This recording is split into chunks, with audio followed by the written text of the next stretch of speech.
I'm here with Veronica C to hear about the major turning points that helped her achieve her life goals. Veronica was diagnosed with epilepsy as a young teenager.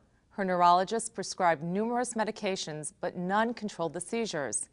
At age 18, she took matters into her own hands and decided to find a doctor who specialized in epilepsy. That was the first turning point on her path to seizure control and an independent life. Before Veronica achieved seizure control, she was frustrated by numerous challenges. Today, Veronica is a college graduate, living on her own and working as a law librarian, and she just returned from celebrating her 30th birthday in Italy. She is one of more than 60 epilepsy advocates who travel across the country to tell their success stories about living well with epilepsy.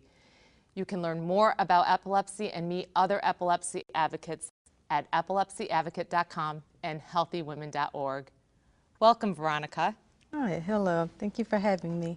Veronica, we're eager to hear more about your trip to Italy, but first let's discuss the key turning points that got you where you are today. You were diagnosed as a teenager. Can you tell us about that? At the age of 13, I had my first tonic-clonic seizure. I was on summer vacation sitting in a car and my seizure came out of nowhere.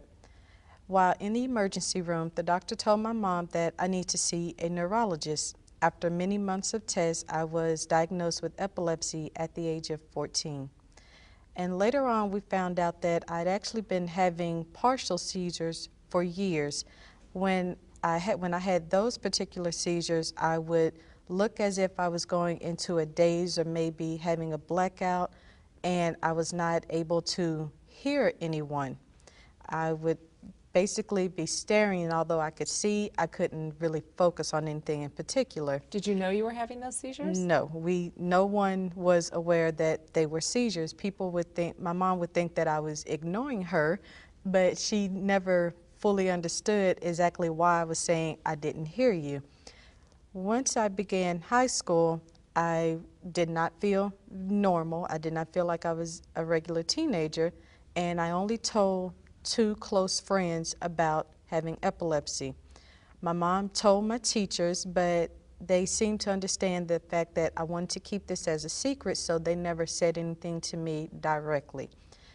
And while in school, I would have partial seizures, but if anyone seemed to notice, I would simply say I didn't hear you or my mind was somewhere else, so I could pretty much, I guess, get away with having a seizure without anybody fully understand what was going on. Or hide your symptoms. Exactly, exactly. And during that time, my mom was very fearful of what was going on. She was always worried about me having a seizure in public, or basically me having seizures, period. But she would help me a lot because I had a very bad memory. She would remind me to take my medications on time, and she helped me out a lot to learn about epilepsy because for a long time I was in denial. I didn't want to believe that I had epilepsy, so over time she learned a lot with me about exactly what epilepsy is.